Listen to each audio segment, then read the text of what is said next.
வரலட்சுமி விரதம் ஏன் இவ்வளவு முக்கியம்? மகாலட்சுமி அருள் பெற்ற ஒரு பெண்ணின் கதை. ஒரு சாதாரண பெண் தன் வீட்டில் இருந்த கஷ்டங்கள் எல்லாம் ஒரே நாளில் மாற வேண்டும் என்று ஆசைப்பட்டாள். ஆனால் அவளிடம் பெரிய செல்வமும் இல்லை, விலையுயர்ந்த பூஜை பொருட்களும் இல்லை. அவளிடம் இருந்தது ஒன்றே ஒன்றுதான், மகாலட்சுமியின் மீது இருந்த முழுமையான நம்பிக்கை. அந்த நம்பிக்கையால் அவள் செய்த ஒரு விரதம் இன்று ஆயிரக்கணக்கான பெண்கள் கடைபிடிக்கும் வரலட்சுமி விரதம் என்று சொல்லப்படுகிறது. ஆனால் இந்த விவரத்தை ஏன் வெள்ளிக்கிழமை செய்கிறார்கள்? வரலட்சுமி என்றால் யார்?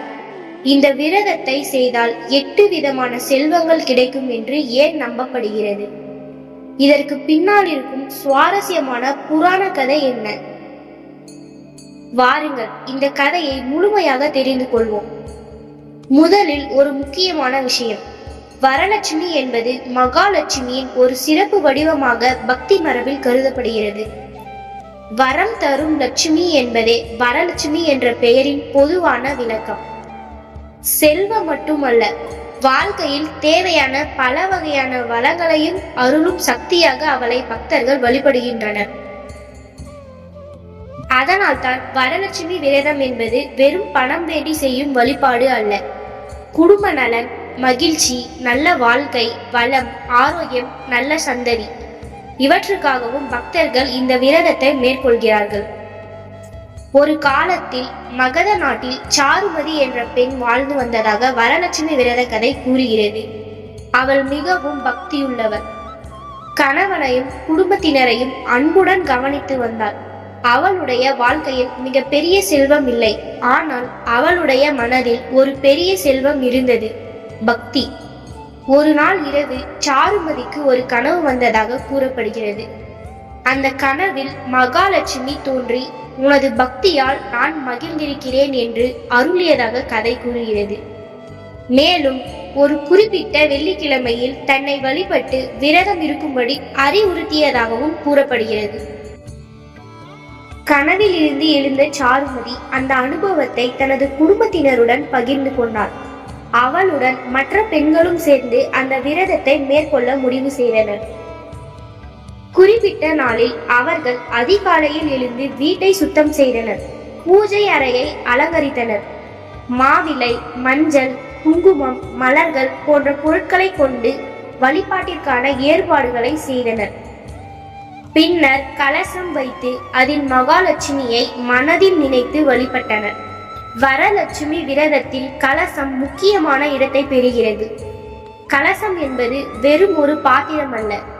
பல இந்து வழிபாட்டு மரபுகளில் அது புனிதத்தையும் வளத்தையும் குறிக்கும் அடையாளமாக பார்க்கப்படுகிறது. அவர்கள் மனமாற பிரார்த்தனை செய்தனர். அம்மா, எங்கள் குடும்பத்திற்கு நல்வாழ்வையும் அமைதியையும் அருள வேண்டும் என்று வேண்டினர். புராண கதை தொடர்ந்து ஒரு சுவாரஸ்யமான நிகழ்வை சொல்கிறது.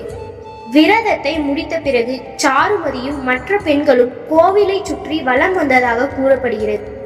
அப்போது அவர்கள் எதிர்பாராத ஒரு அனுபவத்தை பெற்றதாக கதை கூறுகிறது. அவர்களுடைய கால்களில் திடீரென அணிகலன்கள் தோன்றியதாகவும் கைகளில் வளையல்கள் தோன்றியதாகவும் அவர்கள் ஆச்சரியமடைந்ததாகவும் வரலட்சுமி விரத கதை கூறுகிறது. அதை கண்ட அனைவரும் இது மகாலட்சுமியின் அருள் என்று நம்பினர். இங்கு ஒரு விஷயத்தை புரிந்து கொள்ள வேண்டும்.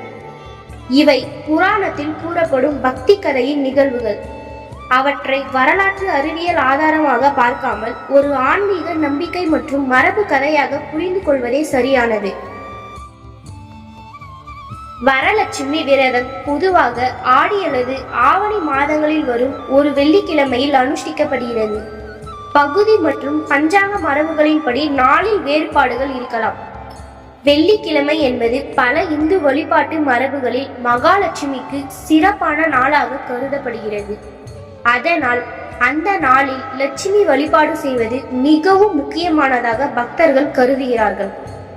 ஆனால் விரதத்தின் உண்மையான சிறப்பு வெறும் நாளில் இல்லை, மனதில் இருக்கும் நம்பிக்கையிலும் வழிபாட்டின் நோக்கத்திலும் இருக்கிறது. வரலட்சுமி பூஜையில் கலசத்திற்கு சிறப்பு இடம் உள்ளது. கலசம் அலங்கரிக்கப்பட்ட பிறகு அதன் மீது தேங்காய் வைக்கப்படுகிறது. மாவிலைகள் பயன்படுத்தப்படுகின்றன. பின்னர் லட்சுமி தேவியின் உருவம் அல்லது முக அலங்காரம் செய்யப்படுகின்றன. இது வீட்டிற்குள் தெய்வீக வளத்தை வரவேற்கும் ஒரு அடையாளமாக பக்தி மரபில் பார்க்கப்படுகிறது. அதனால் தான் வரலட்சுமி பூஜையின் போது கலச அலங்காரம் மிகவும் அழகாகவும் பக்தியுடனும் செய்யப்படுகிறது.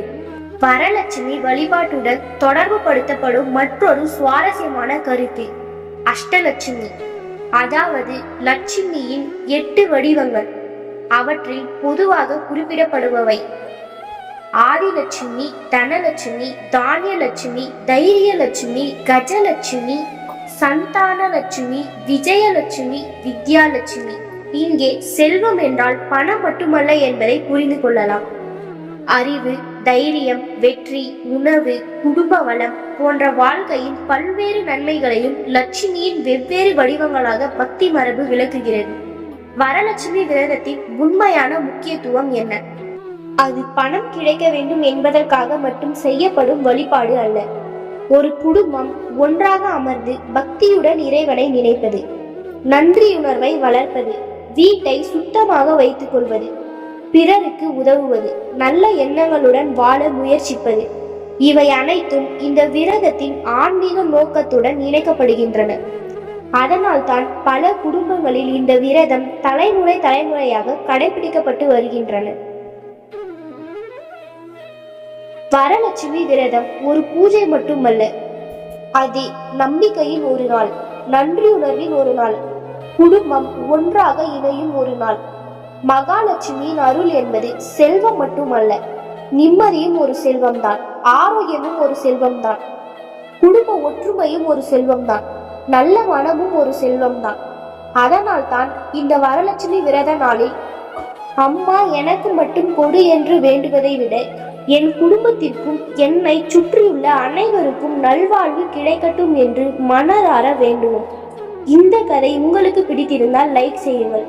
உங்கள் குடும்பத்தில் வரலட்சுமி விரதம் கடைபிடிப்பவர்களுக்கு இந்த வீடியோவை ஷேர் செய்யுங்கள். மேலும் இது போன்ற சுவாரஸ்யமான ஆன்மீக கதைகளுக்கு எங்கள் சேனலை சப்ஸ்கிரைப் செய்ய மறக்காதீங்க. தேங்க்யூ ஃபார் வாட்சிங்.